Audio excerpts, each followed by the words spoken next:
สบายดีมื้อนี้มาพบกับท้าวสอนวิไลห้อง BC13เรียนวิชาภาษา C พาร์ทสอนโดยอาจารย์บอยเรียนอยู่ที่โรงเรียนวิทยาลัยเทคนิคแขวงเวียงจันทน์มื้อนี้เราสิมาเขียนโปรแกรมสร้างเป็นบางสูตรโดยภาษา C พาร์ทจะใช้โปรแกรม Turbo C พาร์ทในการเขียนเข้าไปในซึ่งโปรแกรมนี้เราได้เขียนล่วงหน้าไว้แล้วนะถ้าพิมพ์ชื่อที่เราได้เขียนไว้ไป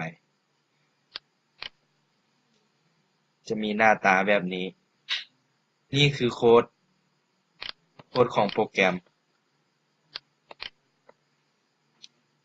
บางสูตรบางหนึ่งฮอดบางเก่าแล้วเราจิไปรันเบิ่งเลยเนาะแล้วมันก็สิออก1ฮอดเก่าบางหนึ่งฮอดบางเก่ามาฮอดนี้ก็ถือว่าจบโปรแกรม